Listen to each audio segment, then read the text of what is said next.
By now, you would know some of the common verbs. But how do we use them in statements? For that, you need to understand a concept called verb conjugation. In German, we call it as Verb Conjugation. Now, what is verb conjugation? Sounds alien, right? But in fact, we have been using that all throughout our life. Let us consider an example. Anna eats pizza. So here, what is the verb? Verb is, by the way, an action word. So what is the action she is doing? She is eating pizza. Eating is the action. And if you notice, I added an S after eat, right? So it is eats. Similarly, if I want to say I eat pizza, so I am removing the S. I simply say eat as a verb, right? So this is called as verb conjugation. Although in English it is quite simple, only for he, she, it, we add an S to the verb. Otherwise, we just keep the infinitive form of the verb, right? But in German it is more detailed. In this video, we will try to understand verb conjugation in German. Let us now understand the verbs. There are basically two types of verbs, regular verbs, irregular verbs. Regular verbs are called as regelmäßige Verben or schwache Verben. Regelmäßige means regular, schwache means weak verbs. And then there are irregular verbs. They are called as unregelmäßige Verben or starke Verben means strong verbs. In German, a regular verb is one whose stem does not change for any conjugation, whereas an irregular verb is one whose stem changes during conjugation and it changes only when the subject is either er, s, and z.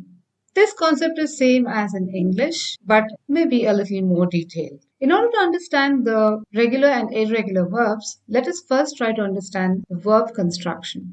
For example, heißen. Heißen means to be called in German. Heißen is said to be in its true form in English. And in German, we call it as infinitive verb form. In German, a verb ends with either en or n. These are the endings. If you remove the endings, whatever remains is called as the stem of the verb. In this case, en is the ending.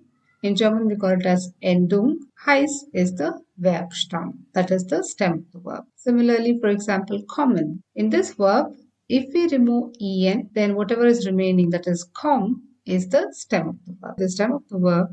Let us get into verb conjugation. Now, the moment I say verb conjugation, I'm sure you might be thinking, what is verb conjugation? Why do we need to do it? And then, how do we need to do it? Well, let us consider an example in English.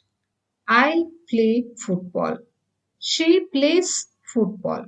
We play football. He plays football.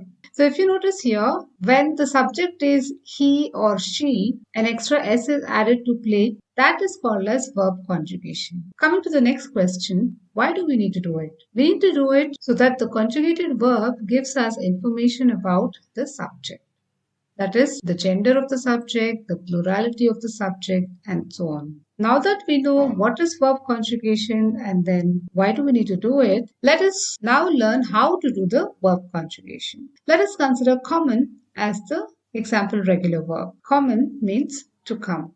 If I want to say I come, then I need to write I, that is ich, and then I need to consider the stem of the verb and add e to it. So ich komme.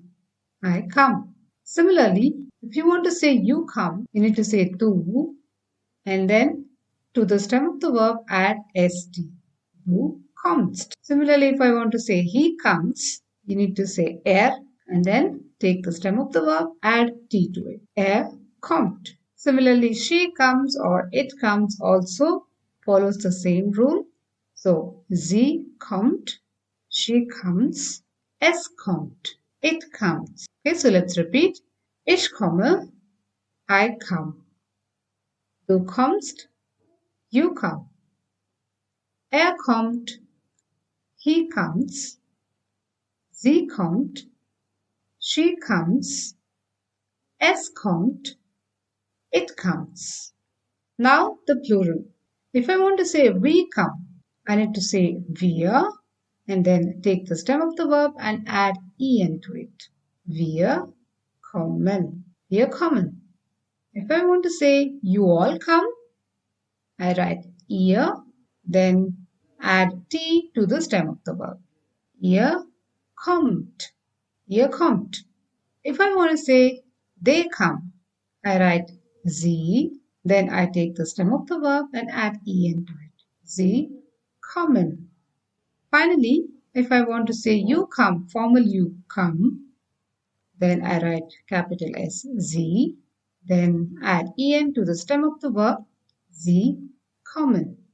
So guys, if you notice here, when the subject is either wir, that is we, sie, that is they, or capital S, sie, that is you formal, we are adding en to the stem of the verb, which is nothing but the true form of the verb. Yeah.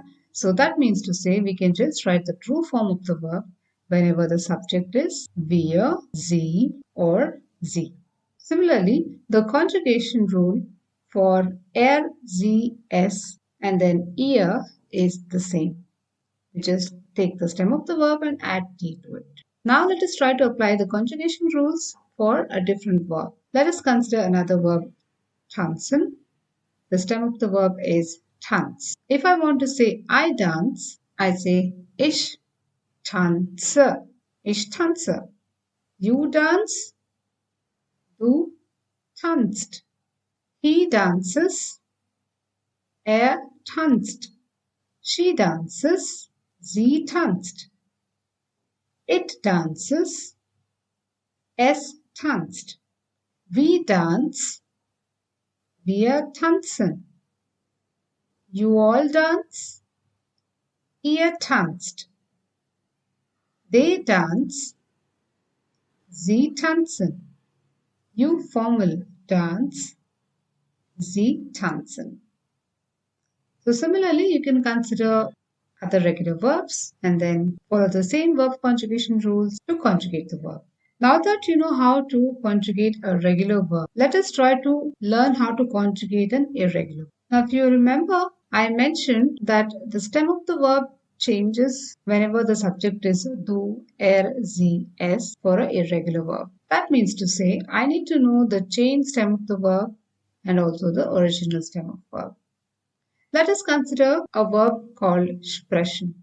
Sprechen means to speak, and here the stem of the verb is sprech, and the chain stem of verb is sprich.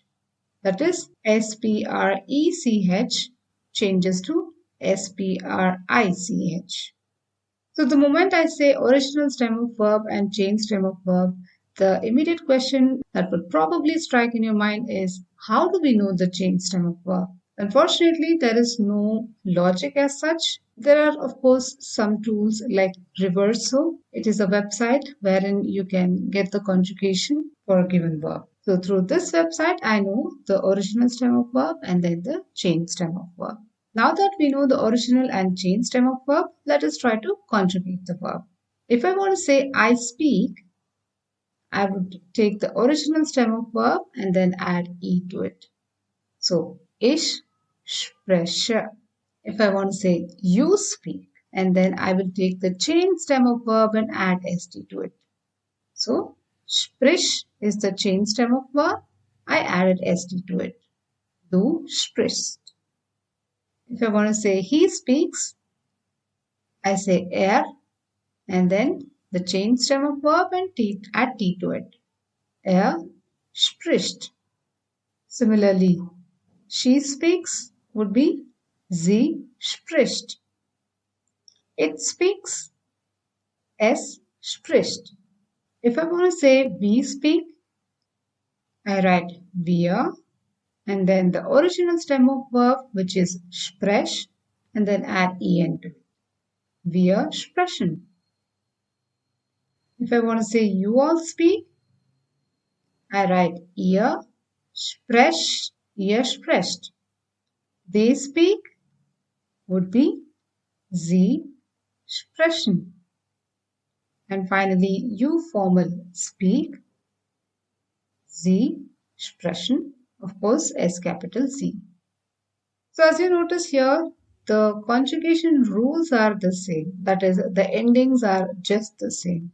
The only difference between the regular and irregular verb conjugation is with respect to the subjects du, er, sie, es. So for all these four, when it is an irregular verb, we use the chain stem of verb to do the conjugation. Now let us try to conjugate another irregular verb.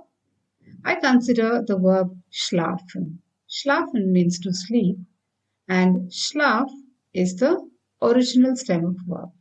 And schläf, that is S-C-H-L-A umlaut F, that is the chain stem of verb. So if I want to say I sleep, I write ich and then consider the original stem of verb, which is schlaf, and then add E to it. Ich schlafe. If I want to say you sleep, du, then I need to consider the chain stem of verb. So I write du schläfst. Similarly, he sleeps, er schläft, sie schläft, es schläft. We sleep, wir schlafen. You all sleep, ihr schlaft. They sleep, sie schlafen. You formal sleep, sie schlafen. Okay, so now we know how to conjugate both a regular verb as well as an